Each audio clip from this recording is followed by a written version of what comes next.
I'd appreciate it.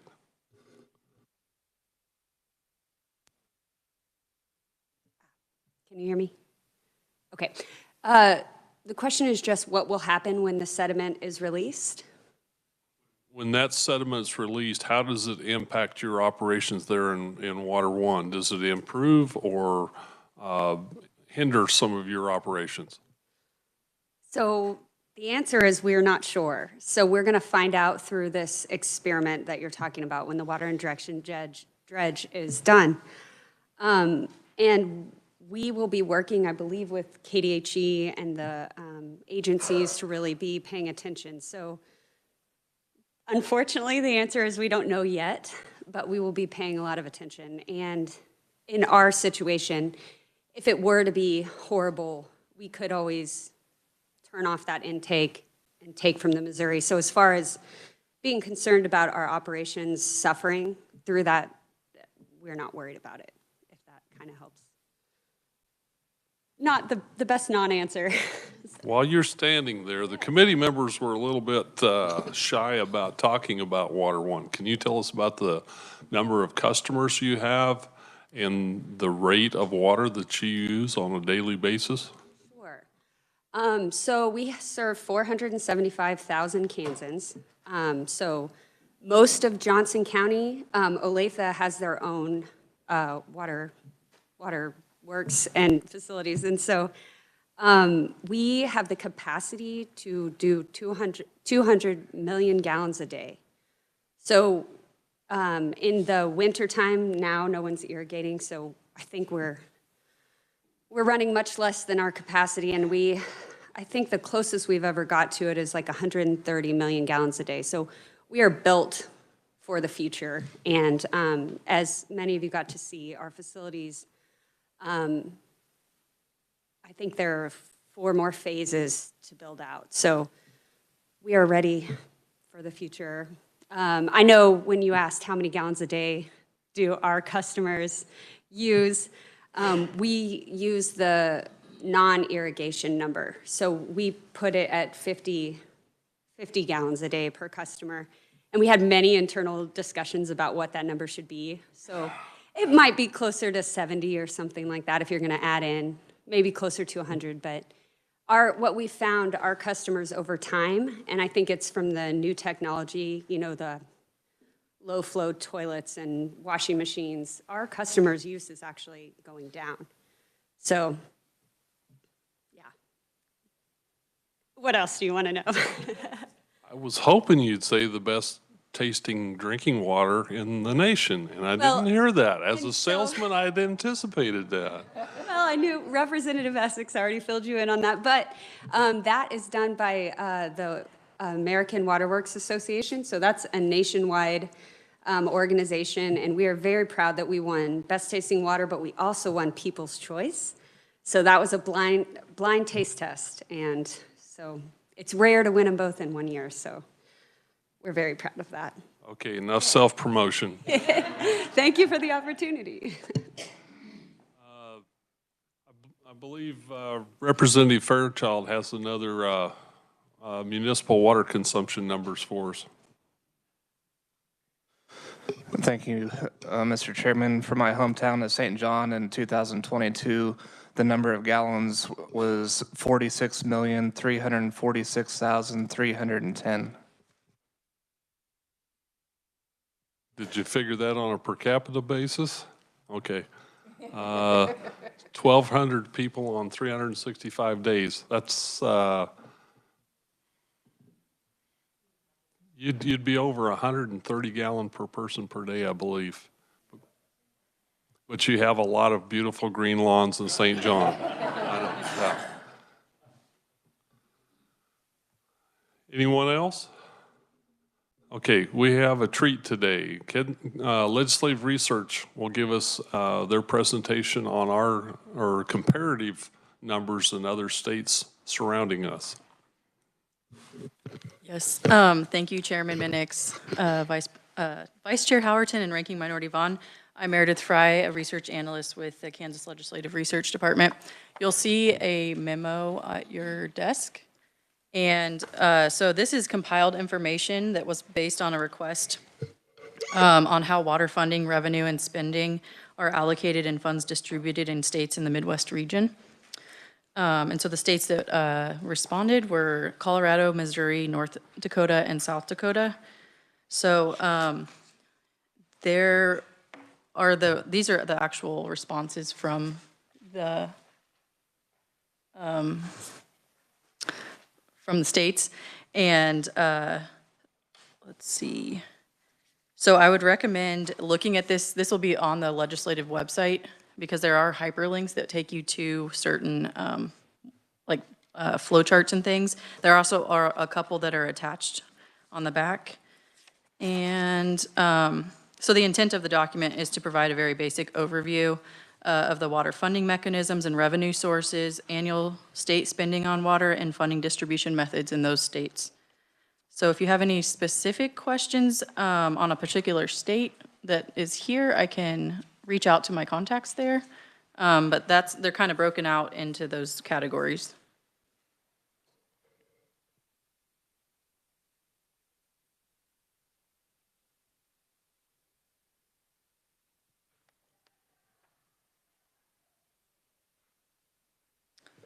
One thing I will note, I believe it's North Dakota, they do their budgets in a biennial, so that's a 2-year.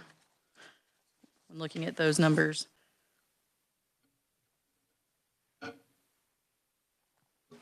So Meredith, if we go down through these, let's say Colorado, if I total the 50 and the 20 million, they spend 70 million per year on water issues, correct? That's what they responded. Okay. And that, they noted too that was limited to raw water supply projects, not funding treated water projects. So they didn't provide that number. It would be in the $70 million plus range. Mm-hmm. Okay. And that's what, this was hard to compile because otherwise you're like apples to oranges to clementines.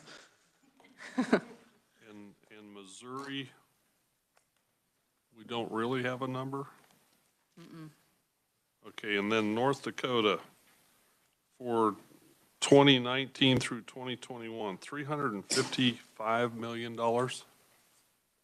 In state money. of state money and $26 million in federal. Someone told me that with the increase in oil production in North Dakota, the state had dedicated about half to water and half to education of that additional revenue coming in. Is that similar to what you heard? They do, it was either North Dakota or South Dakota. Yeah, so they have this Resources Trust Fund, and it's funded with 20.5% of revenues from North Dakota's oil extraction tax. It says a percentage of that fund has been designated by the legislature to be used for water-related projects and energy conservation.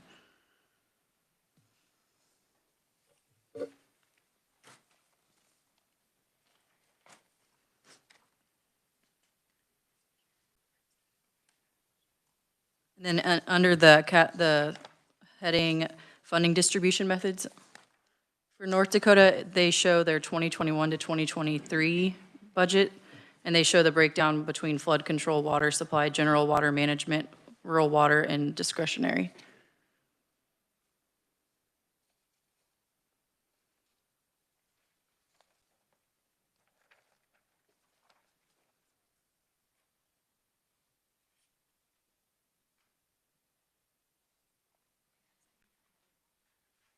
So North Dakota would spend 48 million on flood control and almost 200 million on water supply, water management, and rural water. And 6 million additional is discretionary. That's an amazing number.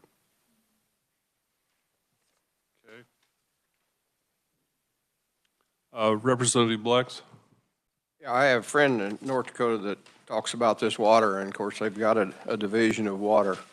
I don't know, DWR that that specialize, that's more or less all they do. But he said that oil revenue has just been phenomenal, the amount of that increase in funding availability for water spending. So that may be something that our state needs to look at too down the road. Thank you for that. Representative White. Thank you, Mr. Chair. I'd like to point out on the Colorado, on the first page, annual spending on water, they say we invest instead of spend. I think that's a good word to use. Thank you. Representative Pickert. Thank you, Mr. Chair. Looking at the next to the last page, it looks like it must be I think all of it's South Dakota, but some of their lotto money goes to water. 30% of their net revenues goes to water and environment fund.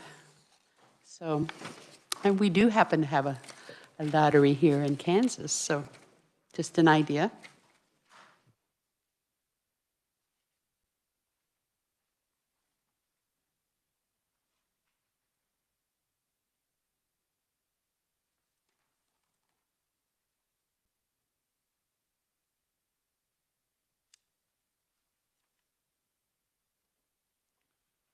There's a lot of information contained here. Any further questions?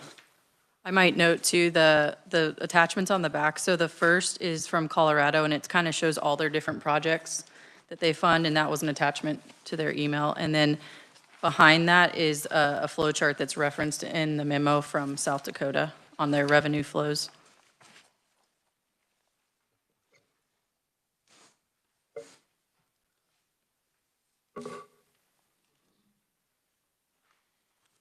So South Dakota is generally using an online lottery revenue and a tank inspection fees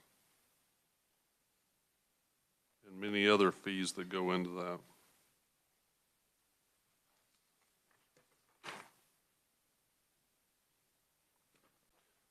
You didn't find any information for Oklahoma? It was not, it was just, here's our report, but I can dig further into it. No, I think you'll find the laws in Oklahoma are so much different than Kansas. They tend to have more of a use it or lose it. Yeah, not sure if they even have a registration or a permit process. If you find water underneath your land, you can pump it until it's gone. The state of Oklahoma spends much more on recreation, I believe. Any other comments on this? We're going to continue to meet over the next month and a half, and I would like to ask you guys, what type of issues or presentations would you like to see? I have several that I would like to see, things that we could talk about. I would love to invite past chief engineer to join us. David David Pope. If David Barfield has presented before us, I'd like to see, I'd sure like to invite David Pope to come. The area in the Quivira issue is kind of raised again. I'd like to see a presentation on that possibly. Do you guys have some suggestions for us? Input from the committee. Representative Stockstill. Thank you, Mr. Chair. I'd like to know more about, I've heard from several different people about these reservoirs that were supposed to be built and were never built. I'd like to find out more about that and where that stands at this point. And I'm very interested in learning more about how we're dealing with the sedimentation issues around the state.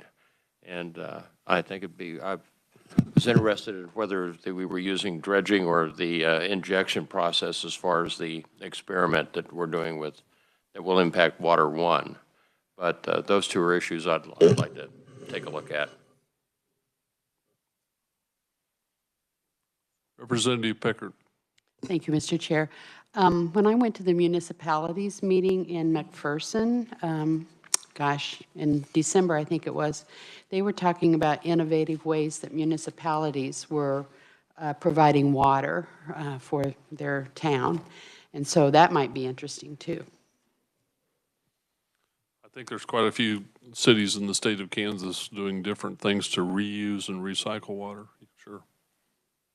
Representative Vaughn. Thank you, Mr. Chair.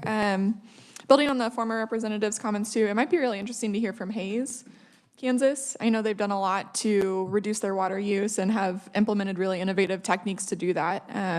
So that could be really interesting. And then I've kind of been thinking in the beginning of session, we focused a lot on water quantity. So it might be interesting in the next month to get kind of a more in-depth presentation on water quality. So looking at our concerns with nitrates and groundwater and the types of programs that the state is implementing to address, especially that kind of like non-point source pollution, and then also the uranium and selenium in western Kansas, and just kind of getting a better understanding of what the landscape is in terms of water quality across the state, what are the concerns. Hopefully the funding bill will go a long way in helping address many of those concerns, but that'll kind of hopefully lay the groundwork for any additional information we need on that. Anything further? Representative Featherston. Thank you, Mr. Chair. I think it'd be interesting to hear about the bank stabilization projects and cover crops and how they improve our water quality or do not affect our water quality. And then also Water One had a really interesting presentation on equity and payments that I would be interested to see if that's being done throughout the state or if they're kind of leading the way. Representative Meyer. Thank you, Mr. Chair. I think it might be interesting to hear about how the recent oil spill affected the water quality issues in that area, and if there's going to be any impact downstream. If we could hear from some representatives on that, that would be great.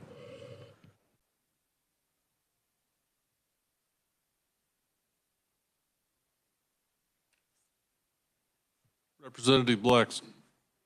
Chair, a follow-up on Representative Featherston's, I think it'd be good to kind of have a comprehensive look for the committee as to the best management practices that are above our federal reservoirs that are primarily water supply, of looking at stream bank stabilization, cover crops, and any kind of a management plan that might, and projects that might be helping preserve some of that from sedimentation and some of the issues, as well as cost share availability and what's available.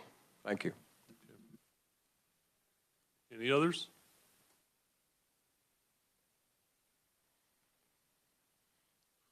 Well, I think we've covered most of the topics I wanted to talk about today, but I will also tell you guys we're going to support our bills as they move across the House floor this week and over to the Senate. I've put together some talking points on 2302, and I think we have some.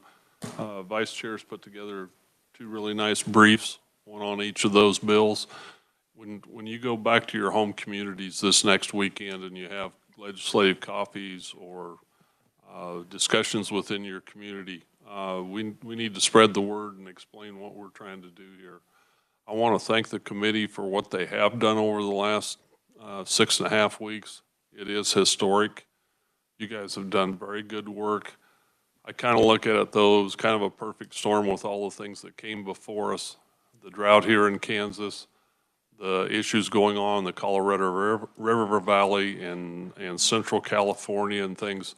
There's been a spotlight put on water, and it needed to happen. Should have happened long ago. And we're finally getting to the point where we're addressing some of these things. We have a very good pair of bills that I think is a start working in that direction, but we need to continue to look at some of these issues and see how we can improve things. I hope we can be active over the remainder of this session and work through some issues over the summer with our constituents and stuff, and come back next year prepared to do far more. We've just started here. And I appreciate all the work that this committee's done, and our conferees and our audience. It's been a fun process. And I want to thank you personally for that. Thank you. Anything else for the good of the committee? Then we are adjourned.